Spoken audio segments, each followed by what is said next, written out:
Hello, everybody, and welcome to week 5 of Wildcat Wisdom. There's a big breaking news story this week that we're going to cover because we just want to get this out of the way before we start with everything else. Was it Tuesday, right? Yeah, or Monday. Monday.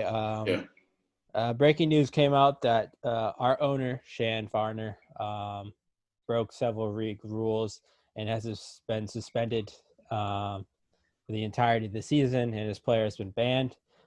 Louisiana's owner has also been suspended for the entire year. I'm just going to flat out say that conduct by our owner and Louisiana's owner is unacceptable. Breaking league rules in the way they did hurts the integrity of the league, and I'm supportive of Commissioner Irvine's punishments, and I hope that both owners understand what they did wrong and can move forward and apologize, and so their league's integrity doesn't get hurt anymore. Yeah. When this all broke on Monday, and it hit us personally because obviously it affects the Wildcats going forward. Mm-hmm. But at the end of the day, like you said, what not just our owner did, but the other owner did, and the players involved, it was wrong. And they've been punished for their transgressions. And they've been punished to the full extent of the league, and it was wrong. And at this point, I think it's best for not just the Chicago Wildcat franchise, but the SFL as a whole to kind of move on and just kind of keep pushing at this point. Yep. Okay, let's move into week 5. Chicago Wildcats taking on the Atlanta Swarm in a huge matchup. Unfortunately, we're not going to have highlights this week because FTF Twitch only dropped the first half, so I didn't want to make a first half of highlights. All right, so the game started off pretty good. Chicago at the ball, and on their first drive, E.T. King a 10-yard pass to Greg Soto to make it 7-0. Yeah, and we go into this game, we knew it was going to be kind of like a back-and-forth battle. Didn't really know how back-and-forth it was going to be like this, but once again, E.T. King finding Greg Soto and continuing a great string of games for King so far this season.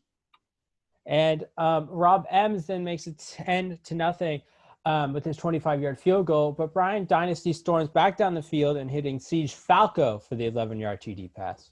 And this is the point of the game where I started kind of getting fearful.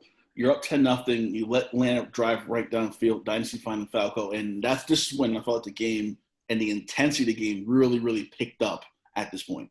Yeah, and there was we'll talk about this in a few, but Ash Odom was running the ball a lot in this game, and Atlanta kind of caught on to it at the middle part of the second quarter and started stopping them. And that's really when the momentum switched, because there was nothing coming from the air, the passing game, and it really switched the game around. So moving into the third quarter, Brian Dynasty throws an 11-yard touchdown pass to BDG Hollywood. And this is where I officially got angry. Us guys on defense, we really kind of – I feel like we started playing down below the level that we've been playing up to this point. Once again, just letting Dynasty just get the ball wherever he wanted to go. The running game, we were kind of doing a good job of stopping that running game, but we could not stop Dynasty throwing the ball. He had a lot of time to throw, kind of fell on us on the D-line, and they took the lead with that big touchdown pass to Hollywood. And you made a couple big plays in the fourth quarter with your sack and a big stop and a run. And then on the last drive, after Atlanta made a questionable play at the 2-minute warning. Instead of waiting for the clock to run down, they ran a play before the 2-minute warning, so we didn't have to burn a timeout at all. Then Chicago on the very next drive goes down the field, and Ash Odom runs in for a 4-yard touchdown to take the lead. Yeah, and that's even heard from the announcers, like, wait, essentially it started with the announcer saying, they probably shouldn't have snapped the ball for the 2-minute warning. And they snapped the ball for the 2-minute warning. They're like, wait, what? Which, once again, like you said, saved us the timeout and gave us enough time and enough listen, E.T. King, for not throwing the ball a lot in this ball game, he put on a clinic in a 2-minute drill, which led to Ash Odom picking up a touchdown run. But Atlanta stormed back down the field, but with 20 seconds to go, Jack Hacksaw makes the game-winning interception, and Chicago improves to 4-1. So look at stats here. Brian Dynasty, 26 for 36, 271 yards, 2 touchdowns, but again, throwing 3 interceptions. I don't think we capitalized on his interceptions as much this week as we would have liked to. I know we got a field goal out of 1, but he did throw 3 picks in another game, like the week before against Charleston. He did the same thing. I think I said this last couple of weeks too. I think you see Hollywood 8 rushes, 61 yards. We kind of forced them to become a strictly throwing team. I think probably through the midway point of the third quarter, Dynasty was getting whatever he wanted. And I think eventually, once we figured out, okay, he's throwing the ball pretty much all the time. That's where the picks came from. That's where the sack came from. That's where the really big plays came from. Especially his last interception he threw, he had pressure actually coming from his right side. And I know Mar Rivers' cheeseburger came on the left side. So he was kind of forced to throw the ball a lot quicker than he wanted to throw. So I think that played a role in that last interception. And I think the pressure towards the end of the game really, really kind of pushes over the top. Bootism, 9 receptions for 125 yards. And Moose Papineau, 10 tackles and 3 pass deflections. Atlanta facing London next week, 0-5, so they should get back on their feet. E.T. King, 18 for 24, 147 yards and 1 touchdown. Most of those yards came on that last drive with 2 minutes to go in the game. Yeah, our offensive coordinator, Greg Soto, was kind of unhappy with the play calling. I think you saw what he wanted to do in that last drive that led to Ash Odom touchdown. But Ash Odom, 39 carries, 169. And the problem with this game, too, was Ash Odom was kind of cutting them up early, but we weren't able to kind of capitalize on those big gains and those long drives, especially with that no huddle was kind of killing Atlanta early on. But we just were able to kind of put our foot on their throat and take that 10-0 lead and make it bigger. But E.T. King, once again, like I said, last 2 minutes showed why he's one of the top quarterbacks in the NFL. And Ash Odom, 39 carries. I mean, you're not going to see many games when a running back has almost 40 carries. I mean, it's a bit insane. I think it's a little bit too much. I don't think it's what Greg Soto intended, but that's what happened. Lucky to get the win. Greg Soto also having a touchdown in the game along with 70 yards. And Jack Hacksaw made 2 big defensive plays with 2 interceptions and had 5 tackles. Yeah, listen, Hacksaw, he's new. He's still new to our team. Mm-hmm. I'm a rookie too. He's a rookie as well. Coming up really big, not just in this game, but I think last week, I think he had an interception as well. So Hacksaw making a huge difference in the secondary for the Wildcats. And we will be facing Carolina next week at 2-3. Moving to league scores now. Vancouver traveling to Baltimore. Baltimore winning 33-23. Tom Pepper threw 5 interceptions this day. He did not have a good game. And the turnover battle definitely won by Baltimore. Vancouver had 5 and Baltimore only had 1. Yeah, Joe Dazzle, 11 tackles. Mike Dazzle, 274 in the air and 2 touchdowns. 5 turnovers forced. So Baltimore really came to play, and Vancouver really struggled in this game to move the ball. And I found another interesting stat here. Redford had 14 receptions, and T-Roy Gaines also had 14 receptions. So that was 28 combined receptions in this game by the running backs alone. It's just a crazy stat that I found. Listen, you take what you can get. I feel like we talk about E.T. King kind of taking what the defense gives them. If the defense is giving you the running backs to catch the ball in the backfield, hey, if they give it to you, you take it. Mexico City, now 3-2 after losing to Houston, who is also 3-2 now, 42-31. Even though Mexico City lost, I thought Matt Wilson had a good day. He threw 38 for 50, 330 yards, 3 touchdowns, and only 1 interception. Yeah, Warren Murray also 141 on ground and a touchdown as well in the Houston win. Yeah, and the key play in that game, Mexico City was down there at the end of the game, but Everett Garrison with like 16 seconds to go makes an amazing interception. The ball was moving around and no one caught it until Garrison did and ran it back for like almost a 100-yard touchdown. The next game, Carolina traveling to Jacksonville, losing 44-24. Thought Cellular Richardson had a solid game, but running back just did not Carolina did not do anything, and he has not done anything so far this year. Yeah, so it's about Carolina's running back, but Jarrett Willis, 164 on the ground, Alex Bond, the safety, 11 tackles, 2 picks. So, listen, I think Jacksonville, we're talking about top teams later on. I think Jacksonville could be one of those teams that can kind of, I keep changing this every week. I realize this as I'm talking. I change like my team to look out for every single week. Yeah. Jacksonville might be that team that a lot of teams have to look out for as the season kind of progresses. We'll probably change again next week too. And Hunter Norwood with 3 sacks in this game, improving his league to a league-leading 11 sacks. Queen City traveling to St. Louis. St. Louis winning 20-3. This is the second week in a row. St. Louis's defense is only allowed 3 points. They also had 3 interceptions, 2 by Freeman Pelletier. St. Louis's defense is getting pretty hot. Yeah, you had Martinez, 151 yards rushing. Listen, I think in this league, I think from me being in the league this year and like watching it over the last couple of seasons, it's an offensive league. When your defense can allow just 3 points, and I know we're going to get to Louisiana next, that says a lot about your defense. So I feel like while this league is very offensive, I feel like if your defense is capable of shutting teams down, you automatically become one of those teams to really look out for throughout the season. The next game, Louisiana, 4-1 now after blowout victory versus Portland, 49-3. Portland has yet to win a game, only one of 2 teams. John Truzman from Portland has struggled all year trying to get over 50, 60 yards. They're just not running the ball well in Portland. So I want to talk about Reggie Streeter, 222 yards receiving, 3 touchdowns. And then he had 2 interceptions from Nathan Blake. He had 2 sacks with the Gone. Once again, I just said about St. Louis. If you're a team that can hold your opponent to 3 points in this league, you are considered one of the top teams. I think Louisiana in this situation, this is the team we keep an eye out for, and they're tied for first place. So obviously they're doing something right.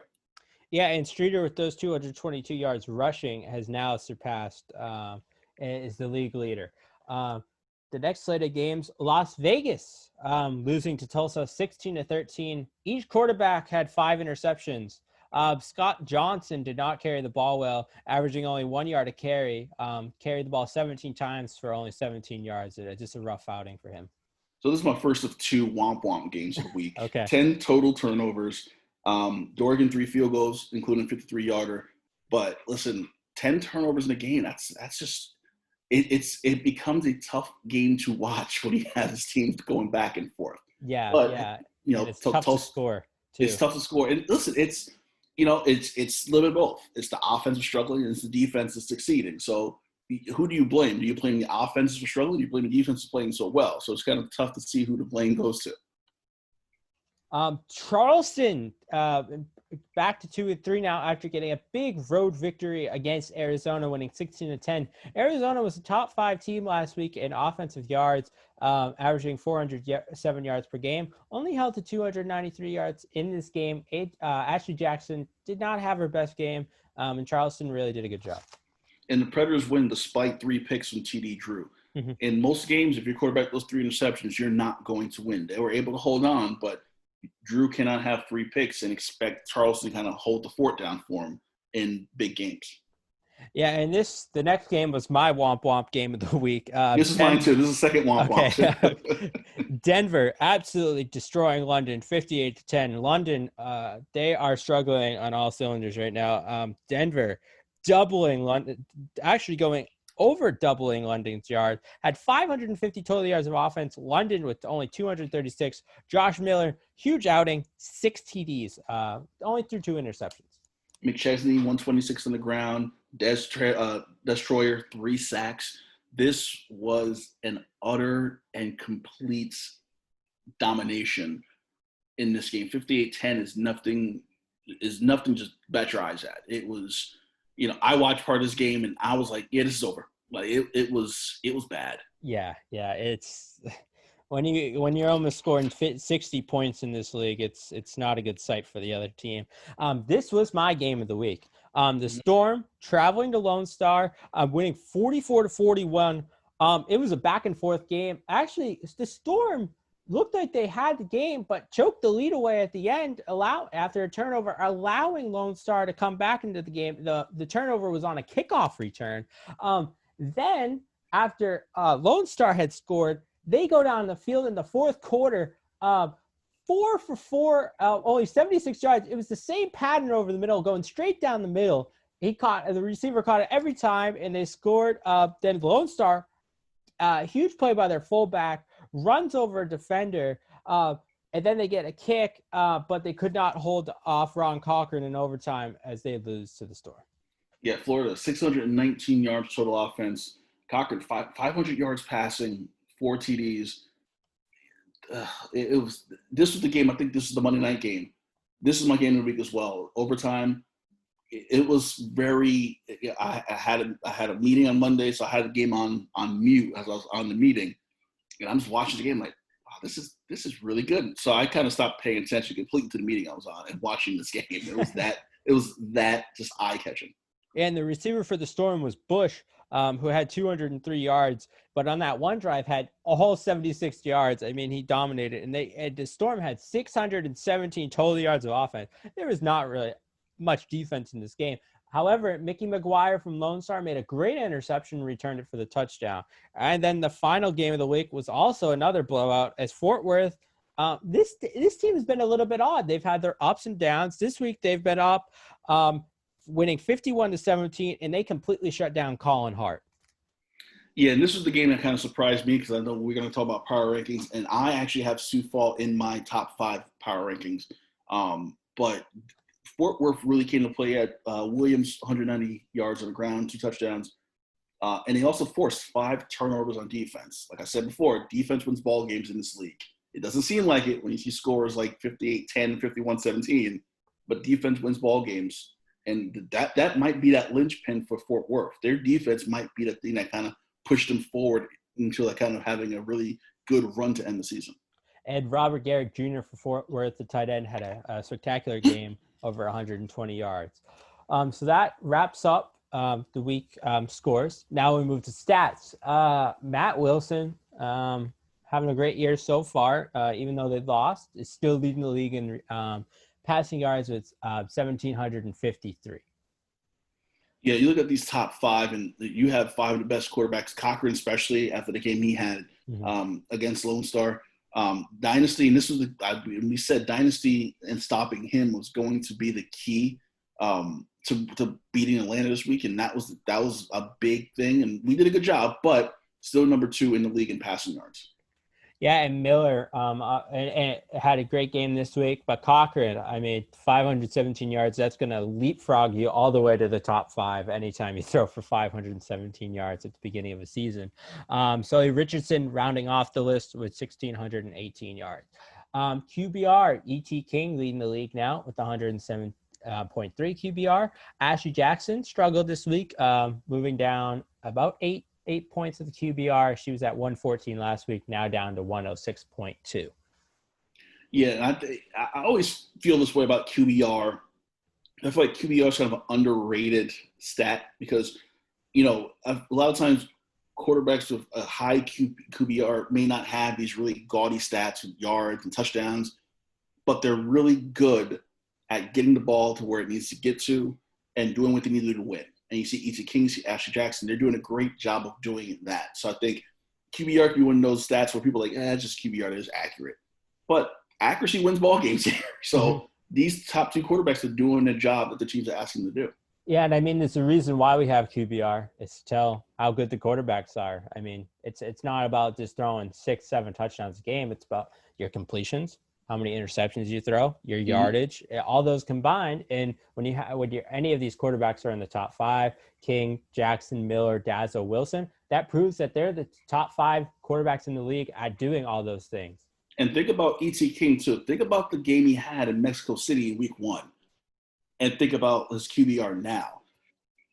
It's like 2 totally different quarterbacks when you look at week 1 and where we are now after 5 games. It's just crazy to see that it's the change that happened after the Mexico City game.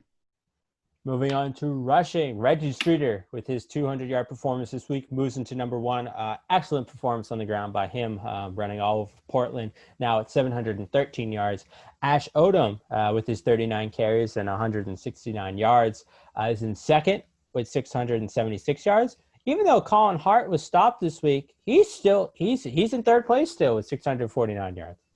Yeah, I'm thinking. I mean, obviously, I'm biased because I'm Chicago, but I think Corey Hart might be the best running back in the SFL. I think he does everything right. I think when it comes to running the ball, when it comes to catching out the backfield, I think Corey Hart might be the best running back we have in this league right now. Yeah, he definitely can run the ball well. DJ Moses the second from Arizona, 630 yards, and Jared Willis. Even though it was a huge passing performance by Denver, he had a solid outing, over 100 yards, now at 603 yards. Touchdowns, Streeter and Chesney tied for first with 8 TDs. Williams from Fort Worth has 7 TDs, and multiple players have 6 touchdowns. So you look at Reggie Streeter in the game he had this week, McChesney. Listen, I think the running back position in this league is very underrated. We're a really pass-heavy league, but the running game for almost every team in this league is almost as good as their passing game. So I think this is a really good representation of the talent you have at the running back position in the SFL. Yeah, and I think in real life there's a common perception that running backs it doesn't really matter what running back you have. Mm-hmm. Just look at San Francisco this year. Raheem Mostert, not a well-known guy like Todd Gurley or Ezekiel Elliott, but he ran the ball well because he had good blockers. Their scheme worked well. But I think in this league it's quite different. The running backs these teams have, they pick for specific reasons, and they can win championships in this league. And listen, a quarterback's best friend is a good running back. Mm-hmm. Because you can depend on him to hand the ball off, block for him when he needs to be blocked for, and to catch out the backfield. So I feel like the running back in this league could be a secret weapon down the stretch in the playoffs where maybe you going against a good secondary, your running back become that X factor for you to get a victory. Yep. Receiving, Gabriel Manning and Mike Daggs tied at 645 yards. Those two have been fantastic this year. Boo Chisholm and Siege Falco coming in at 3 and 4 with 540 yards and 531 yards. Brian Dynasty has found a real great connection as a rookie to those two receivers. Yeah, I really didn't understand how good both these guys were, Chisholm and Falco, until this week.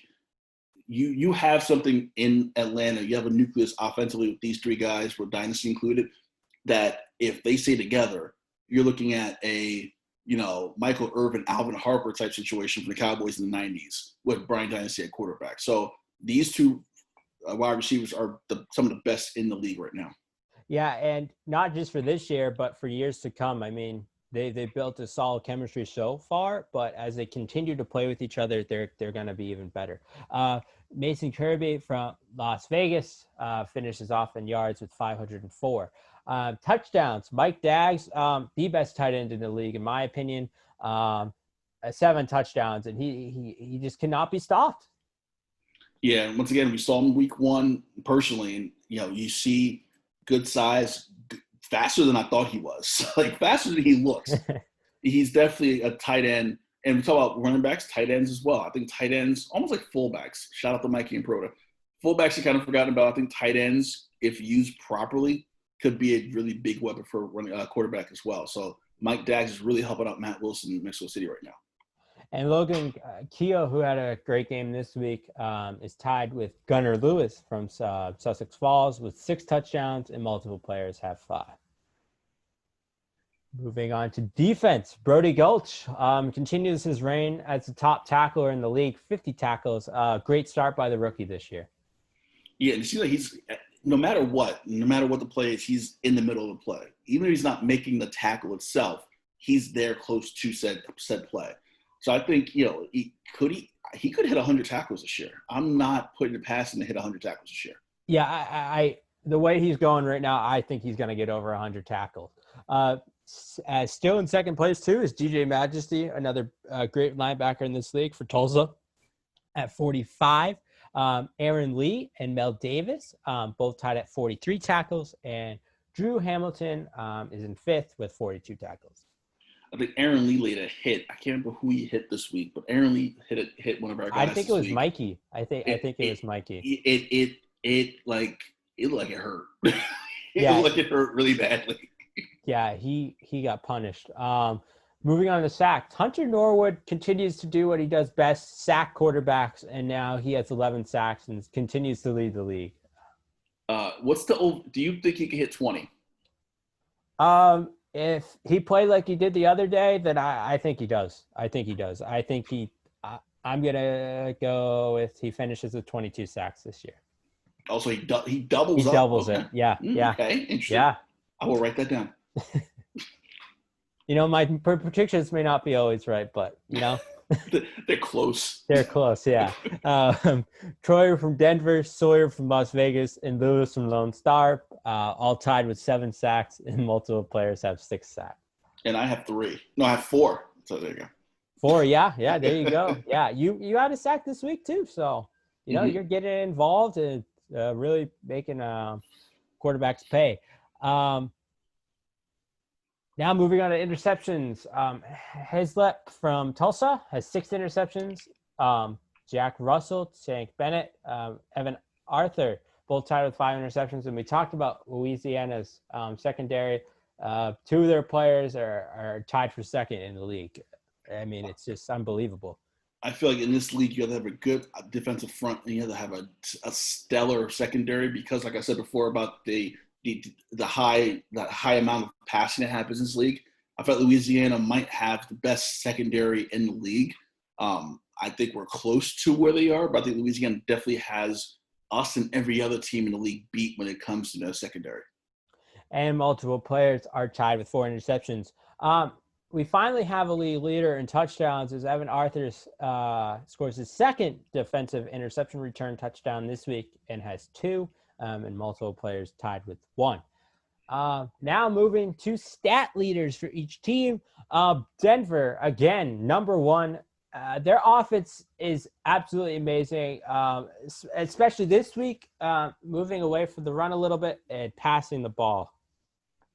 And it's a really good skill to have when you can you can be balanced one week, but then if you kind of go away from the run one week, you're still successful. And if you go back to being run heavy, you're still successful. So it says a lot about Denver. And listen, Denver is in the driver's seat right now. I think Denver is the best team in the SFL right now. So their offense, and I think the defense is kind of catching up. The defense is kind of middle of the pack. But I think their offense alone is the best in the SFL right now. Mexico City in second with 2,119 yards. Even though they lost this week, sitting at 3-2. Obviously, Mike Daggs cannot be stopped. And Matt Wilson is obviously having a tremendous year. Moving on to Atlanta, 2,070 yards. Didn't have too much on the ground. And again, most of their yardage is coming from the air. And I think for teams in this league, if you're going to beat Atlanta, you make them pass the ball because they cannot run the ball and they're going to keep passing. If they're there's going to be one-dimensional, then teams are going to just look at that and say, oh, yeah, we're going to cover the pass now. We don't really need to worry about the run because they're not really running the ball. Yeah, the one thing I noticed this week was how good Hollywood is out of the backfield as a receiver. But at some point, like you said, you have to get the running game going. You have to get teams kind of be on their toes about whether they should stack the box, whether guys should back up. Because at this point, they're just, we were able at a certain point to rush 3 guys because we knew, okay, they're probably going to throw the ball. I think at some point, Atlanta really has to get the running game going and make defenses think twice about what they have to do against them. Yeah, and Hollywood can make some great moves out of the backfield, as we saw in some of his catches, and he can break tackles. So I hope he bounces back in the run game. I think he may have a big game this week against London. I think it's just sitting there for him to run over 100 yards this week. Baltimore with 2,064 yards, and Vancouver, even though Tom Pepper threw 5 interceptions, they're still up there at top 5 offense. Yeah, I remember seeing Vancouver in some of the preseason scrimmages, and they definitely have a lot of talent. I know obviously some talent didn't play in those scrimmages, but their coaching seems really well, and it seems like they're offensively they really have it together.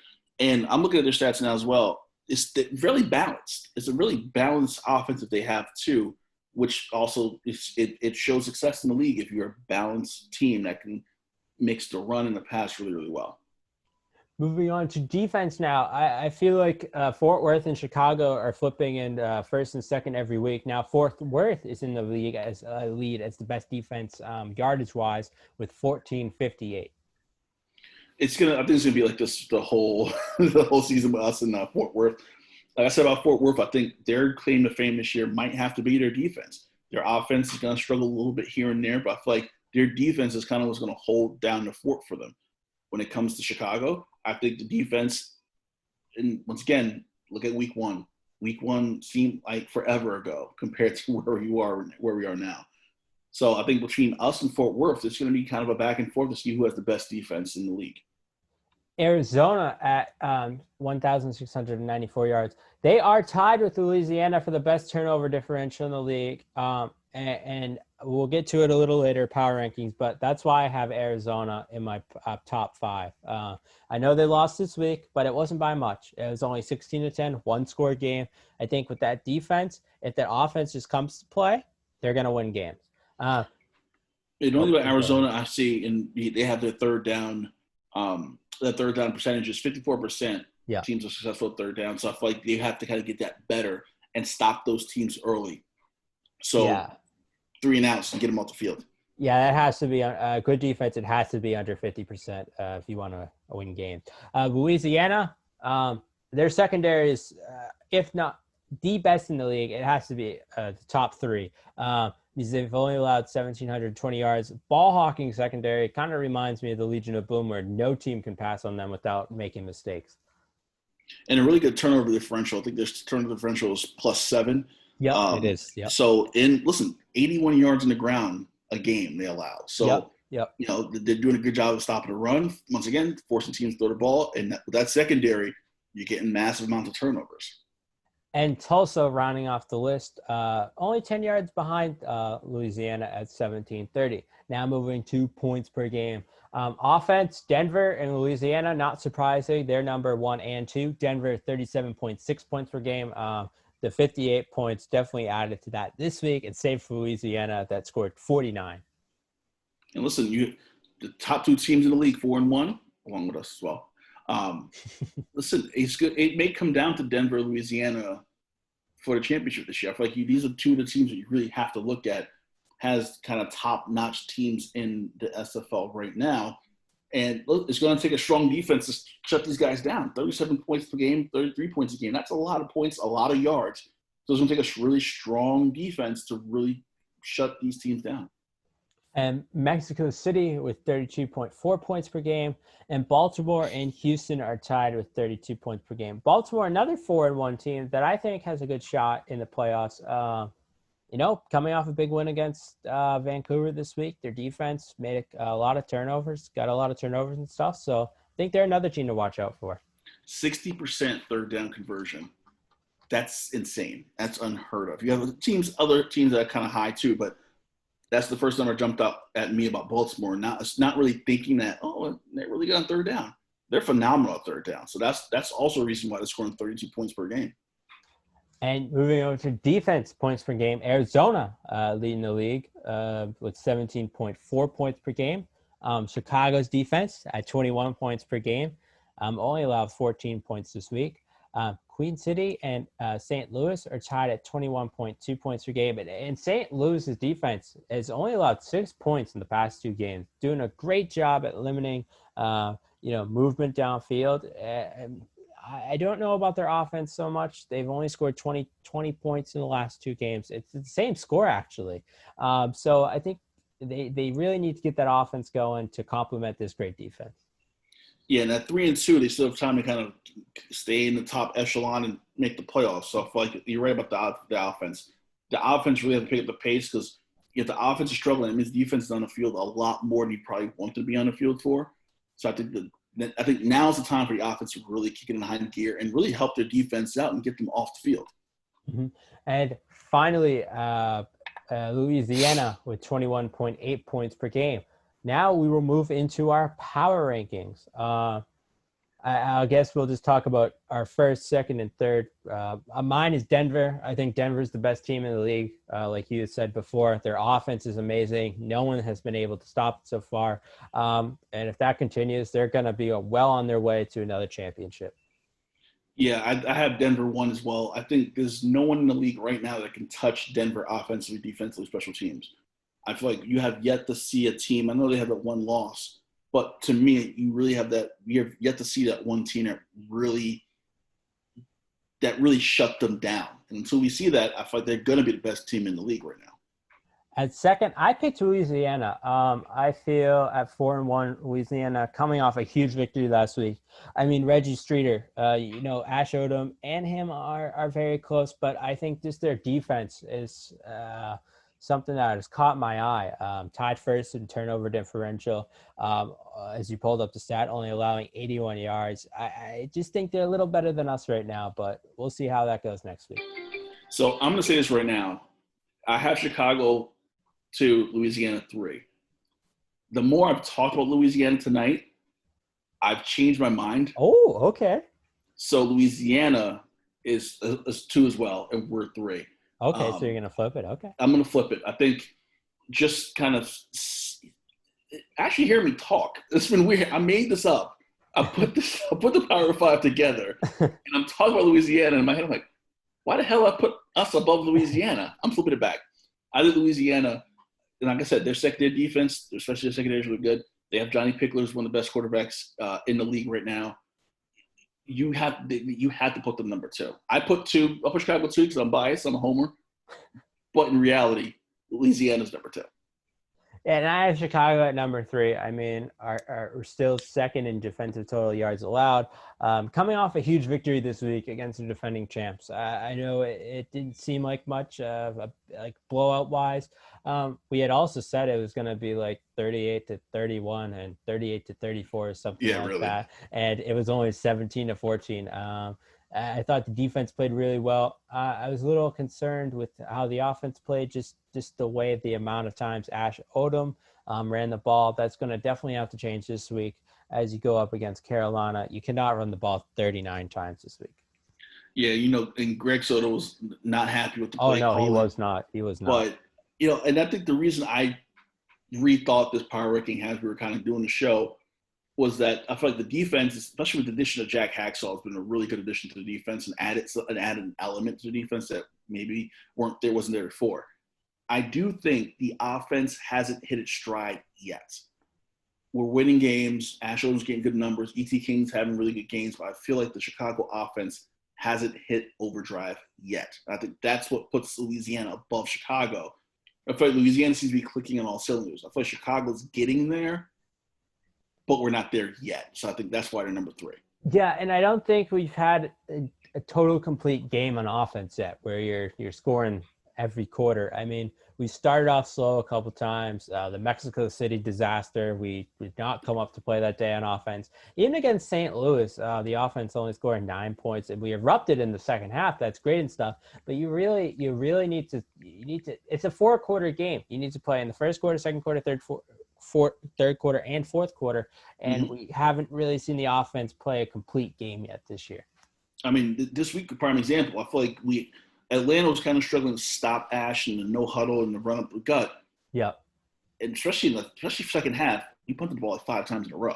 Yeah. So I feel like at some point, when you get success, you kind of have to capitalize on it. I think at times we do struggle with it. I definitely have tons of faith in Greg Soto because Greg Soto's like, we're scoring 30 points a game, no matter what. And I think with that attitude, I feel like that's why there's so much – we're building something on offense. We haven't hit it yet, though. Then moving to 4th, we both have Baltimore. As we've said many times, Baltimore's defense went off this week, and T-Roy Gaines has had a spectacular year, 14 receptions. I mean, yeah, the receivers are out there, but if you can get your running back 14 receptions, and he capitalizes on those, then you win. A win's a win. Yeah, listen, like I said, take what the defense is giving you. If your running back is out there ready to go, give him the ball. I had no doubt about Baltimore being in my top 5. Obviously, they're 4-1 as well, but I really think there's something with Baltimore. I'm I'm not jiving with. I don't know what it is yet. I like the team, but then there's something about the team that kind of has me uneasy. I haven't figured it out yet. Hopefully, I figure it out like by next week we do the show. Yeah, we'll see this week. I had Arizona, and I had made my argument before. I feel like their defense is one of the best in the league, leading the league, and the least amount of points allowed. Tied with Louisiana with turnover differential at 7. Yeah, their offense may not have had the best game, but they only lost 16-10. If they were blown out this week or in week 5, I might have pulled them out, but I still think they're worthy of being in my top 5. Yeah, I picked Sioux Falls, even though they got the break speed off of them this week. Mm-hmm. I just feel like defensively, there's something there. Forget the 51 points for a second. Forget that they just got blown out this week. I feel like before this game, defensively, they started finding an identity. I feel like offensively, 8 passing touchdowns, 8 rushing touchdowns.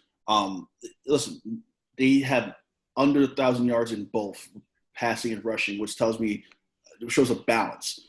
Turnovers is kind of a problem. They also have 8 takeaways. So I feel like at 3-2, they're right where they are.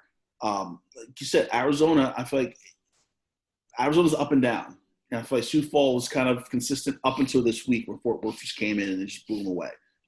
But I think Sioux Falls is in that spot where if they kind of forget about this game that they had this week, go back to what made them successful, being balanced, playing good defense, they could stay in this conversation for a power ranking. And Chicago will be facing Carolina in Carolina this week. What are your keys to victory? I mean, listen, it's a road game, so you got to be ready to play in hostile territory. Offensively, I feel, we saw in the last 2 minutes of the game against Atlanta what our offense can do. If you take those last 2 minutes and maybe the first couple of drives that Ash Odom dominated Atlanta, that's what you have in offense. And I feel like if you do that early and often, you win the game defensively. And I take responsibility as well. On the D-line, we have to put more pressure on the quarterback. We're not giving the quarterback enough. We should be in their face as much as humanly possible. I feel like that's going to be the key. We have a secondary that's growing and is building. Is it great like Louisiana's? No. But I feel like pressure creates mistakes. I feel like we put pressure on the quarterback this week, creates mistakes, more turnovers in secondary. My key to victories this week is for defense. Get to Sully Richardson because Carolina's running back has not surpassed over 60 yards at all this year. They're more of a passing team. They might change it up this week. Who knows? But no one's really has been able to run against the Chicago D-line. So focus on the pass game this week. Even if it's not interceptions, play in the secondary well, and you'll have a great game. Offensively, I think you need more of a balanced game. I want to see E.T. King come out this week and throw the ball. I don't want to see over 30 rushing attempts by Ash Odom. We need to get E.T. King a little more involved. I think he's got to come out of his shell a little bit, and I think he will. But I'm hoping for a big game for him. Yeah, I think you said come out of his shell. I think it's really key to say this too. Don't come out of his shell too much. We saw it happen in Mexico City. I think we keep the same game plan, and as long as ET takes what they give him, I think that's the key to all this. Continue to take what the defense is giving you, and you're going to have it. Once again, not about big numbers. Get what you can get and win games. And I can't wait for this week because I will be making my first career start. So it's an awesome feeling, and I can't wait to do everything in my best ability to help the Chicago Wildcat team win. It's going to be a fun game. It is. Prediction-wise, I honestly, and I was thinking about this before we came on air, it's hard to make a prediction, and here's why, and I don't want to dwell on it. It's been a long week for Chicago. Mm-hmm. Yes, so it's going to be tough to kind of figure out how we come out this week with everything going on around us. So prediction-wise, I didn't really have one. I think if we win, it's going to be a close game. If we lose, it's going to be close because I feel like there's just a lot going on with the franchise. But we'll see. This is a resilient franchise, a resilient team. So I know we're going to win. but it's been a long week for us. Yeah, it has been, and that's another key to victory. It's we've had a lot of adversity this week with everything that's happened, and you just got to push that out of our minds. Go in there and have a clean game. I've been debating this because of what happened this week. I've been leaning towards Carolina winning this game. I just everything that's happened. It's been a rough week for Chicago. I'm sorry. I don't want to be a bad person here, but I'm gonna pick Carolina winning 27-24. I was honestly thinking Carolina 2017. 2017. Yeah, it's the road game this week. We're on the road. I always want Chicago to win, but you can't always pick them. And when stuff happens, and it just I feel like Carolina's going to get hot this week, and Sully Richardson's going to have a good game, and it's going to be close though. I'm not gonna say it's a blowout or anything, but I have Carolina winning. Yep, and listen, it's time to mount up. Next man up. You're the next man up. Hell yeah. And I have all the faith in Ben that he's going to kill Carolina in his first career start. Yeah, I'm hoping to have a game like Gronk out there. Couple touchdowns. No dancing. No, I don't want to hurt myself. I'm not as fragile as him though. So, but anyways, thank you for watching this show, everybody, and enjoy week 6. Week 6. And it should be a great one. So have a good week, everybody. Thank you for watching.